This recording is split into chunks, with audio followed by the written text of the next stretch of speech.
नमस्कार भक्तों, जय मां पद्मावती, जय गुरुदेव। अक्सर कड़ी मेहनत के बावजूद भी व्यक्ति को सफलता मिलना मुश्किल हो जाता है। ऐसा माना जाता है कि वास्तु दोष का परिणाम भी होता है। वास्तु दोष के चलते सफलता में रुकावटें आती हैं, काम बनते बनते रुक जाते हैं और काम में अड़चनें भी आती हैं। अपने जीवन में धन से जुड़ी समस्याओं को दूर करने के लिए पीली सरसों को गंगा जल से शुद्ध करें।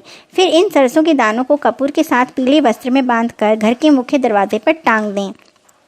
धन की देवी माता लक्ष्मी को प्रसन्न करने के लिए आप चांदी की कटोरी में पीली सरसों के दानों को कपूर के साथ जलाएं और फिर इसका पूरा घर में धुआं करें।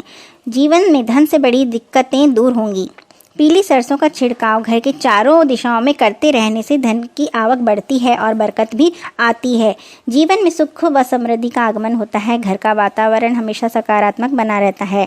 नज़र दोष से बचने के लिए भी पीली सरसों के कुछ दानों का छिड़काव पूरे कमरे में करना चाहिए। इससे सभी तरह के वास्तु दोष और नज़र दोष दूर होते हैं। साथ ही जीवन में सुख समृद्धि आती है। यदि आप व्यापार में लाभ व तरक्की चाहते हैं तो पीली सरसों के कुछ दानों को मुखिया के सर से वार कर फेंक देना चाहिए। इससे कुछ ही समय में सफलता मिलनी शुरू हो जाती है।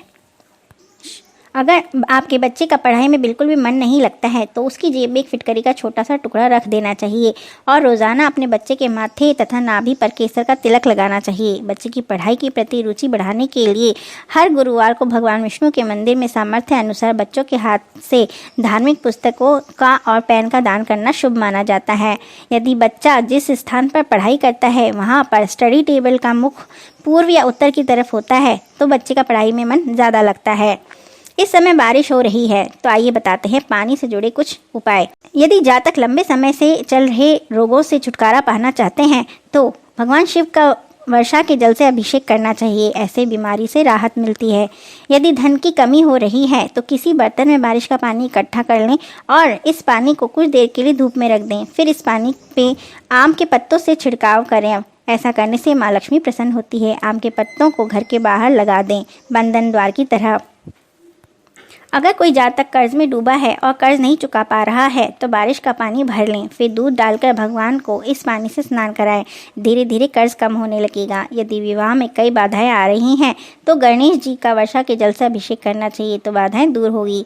आर्थिक तंगी को दूर करने के लिए मिट्टी के घड़े में बारिश का पानी भर दें। फिर उस घड़े को घर के उत्तर पूर्वी कोने में रख दें। इससे यदि इसे उत्तर पूर्वी कोने में नहीं रख सकते तो उत्तर में रखना चाहिए। आर्थिक समस्या दूर होने लगेंगी।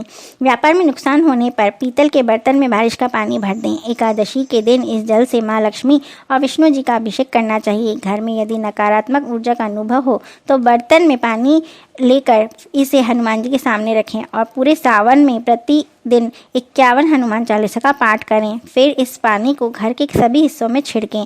ऐसा करने से नकारात्मक शक्तियों का अंत होता है। जिन उद्योगपतियों या व्यापारियों को काफ़ी प्रयास करने और अथक परिश्रम के बावजूद बिक्री में वृद्धि नहीं हो रही है तो शुक्ल पक्ष के शुक्रवार से प्रारंभ करें। प्रत्येक शुक्रवार को इस क्रिया को दोहराते रहें। घर के मुख्य द्वार के एक कोने में गंगा जल से शुद्ध कर लें और फिर इस स्थान पर एक स्वास्तिक का चिन्ह बनाएं। वहाँ थोड़ी सी दाल और गुड़ रख दें। साथ ही एक घी का दीपक जला दें। ध्यान रहे स्वास्तिक का चिन्ह हल्दी से ही बनाना है।